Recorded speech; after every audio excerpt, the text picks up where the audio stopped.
I am living in a world where my privileges have been entitled by the creators and gatekeepers of misogyny. Those chachas and bhaiyas with fragile egos, those entrepreneurs whose only business is to not mind their own business.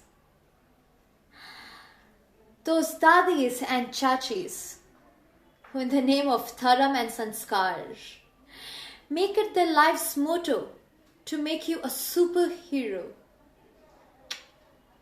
Not the warrior-born Wonder Woman or the sassy cat woman who go out saving the world, but the unambitious, conservative, obedient one, who better be safe than sorry by succumbing to patriarchy.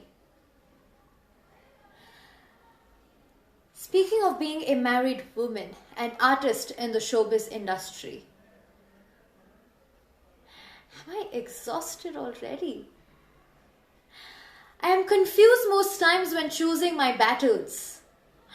Which would be lesser of a burden, while I am constantly battling them all at once? The entitled casting directors, who only care about your breast, hip and waist size, who ask for bold pictures, only to take a look at that cleavage.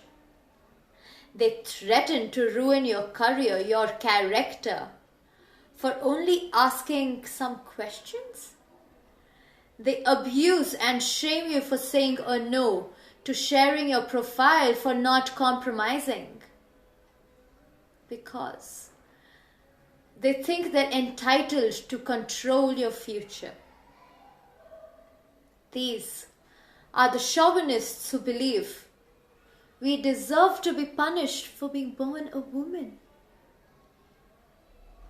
They objectify, pass judgments, make opinions that last. Are you single or married, they ask. Since getting married is marked as the end to your many, many dreams and aspirations, they make it sound an obligation by giving a young married woman a mother's role. Because playing a progressive and opinionated character is surely not approved. Women in their 20s are asked to act with men in their 50s. Why this disparity? While the men keep flourishing and chasing their dreams, we women kneel down, carrying the burdens and baggages of hypocrisy. We've been forced to put our ambitions to rest, because the fight to be able to make our own choices is the privilege we never had.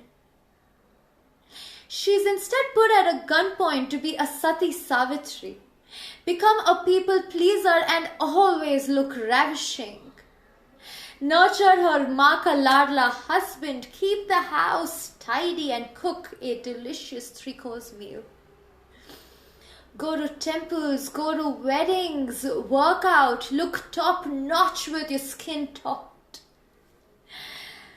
Because, my dear, the men don't like it wrinkled and sagged. They say we give you the liberty to make those kachings, only to later hand it over to your men. Because being financially independent, my friend, is a certain gateway to separation. And yet, at the end of the day, when her body, mind and soul is weary, she fakes that smile to look fresh as a daisy. Because just like happiness, unhappiness is not her given choice. With all this, how would a woman thrive as an artist? Choosing to be an artist in our country is a privilege we ask. Just as I ask for my privileges for safety, for education, for independence. My privilege to own my body, my orgasms. My privilege to survive and not regret being born in the skin of a woman. My privilege to use my voice against violence for those many, many unspoken and unheard voices. I am living in a world where my privileges have been entitled by the creators and gatekeepers of misogyny.